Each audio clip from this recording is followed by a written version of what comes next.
India Malaysia ബന്ധം കൂടുതൽ ശക്തമാകുന്നു. പ്രതിരോധ രംഗത്ത് വമ്പൻ മുന്നേറ്റം നടത്താനാണ് ഇരു രാജ്യങ്ങളും ഒരുങ്ങുന്നത്. ഡൽഹിയിൽ നടന്ന സുപ്രധാന സൈനിക യോഗം പൂർത്തിയായി. ഇൻഡോ പസഫിക്കിൽ ചൈനീസ് സ്വാധീനം ആ മേഖലകളിൽ കൂടുതൽ വർദ്ധിപ്പിക്കുകയും അതിന് മറുപടി എന്നോണമാണ് ഇപ്പോൾ ഇന്ത്യ മലേഷ്യ പ്രതിരോധ സഖ്യം കൂടുതൽ ശക്തമാകുന്നത്. ഇവിടെ സൈബർ സുരക്ഷയും ഭീകരവിരുദ്ധ പോരാട്ടവും മുൻനിരയിൽ തന്നെ ചർച്ചയായിട്ടുണ്ട്.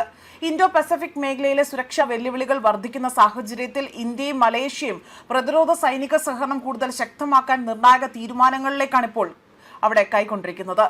ഡൽഹിയിൽ നടന്ന ഉഭയകക്ഷി യോഗത്തിൽ പ്രതിരോധ പങ്കാളിത്തം പുതിയ തലത്തിലേക്ക് ഉയർത്തുവാനും സൈബർ സുരക്ഷ, പ്രതിരോധ സാങ്കേതിക വിദ്യ, പ്രതിരോധ വ്യവസായം, ദുരന്ത നിവാരണ പ്രവർത്തനങ്ങൾ എന്നിവ ഉൾപ്പെടെയുള്ള മേഖലയിലേക്ക് സഹകരണം വ്യാപിപ്പിക്കാനാണ് ഇരു രാജ്യങ്ങളും ധാരണയിലെത്തിയിരിക്കുന്നത്. 2026 ജൂലൈ 1 നടന്ന 12ാമത് ഇന്ത്യ മലേഷ്യ സൈനിക സഹകരണ സബ് കമ്മിറ്റി യോഗത്തിന്റെയും തുടർന്ന് നടന്ന 11ാമത്തെ ഇന്ത്യ മലേഷ്യ നേവൽ സ്റ്റാഫ് ചർച്ചയിലുടെയും അതിന്റെയും തുടക്കം അല്ലെങ്കിൽ അതിന്റെ ഒരു തുടർച്ചയായിട്ടാണ് ഈ നിർണായക നീക്കം ഉണ്ടായിരിക്കുന്നത്. ഇൻഡോ പസഫിക് മേഖലയിലെ സമാധാനവും സ്വതന്ത്ര നാവിക ഗതാഗതവും ഉറപ്പാക്കാൻ ഇരു രാജ്യങ്ങളും പ്രതിരോധ ബന്ധം കൂടുതൽ ആഴത്തിലാക്കുമെന്നതും വ്യക്തമാക്കിയിട്ടുണ്ട്. ഇന്ത്യൻ പ്രതിരോധ മന്ത്രാലയത്തിന്റെ ജോയിന്റ് സെക്രട്ടറി അമിതാഭ് പ്രഭാഷും അതുപോലെ തന്നെ മലേഷ്യൻ സായുധ സേനയുടെ defence operations and training assistant chief of staff major general Amar Muhammad ബിന്നും ഈ ഒരു സംയുക്ത യോഗത്തിൽ അധ്യക്ഷത വഹിച്ചിരിക്കുകയാണ്.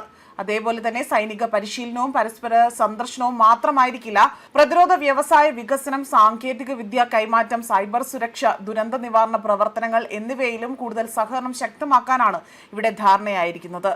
ഭീകരവാദ വിരുദ്ധ പ്രവർത്തനങ്ങളിൽ കൂടുതൽ ഏകോപിതമായ നടപടികൾ സ്വീകരിക്കുവാനും ഇരു രാജ്യങ്ങളും ഇവിടെ തീരുമാനിച്ചിട്ടുണ്ട്.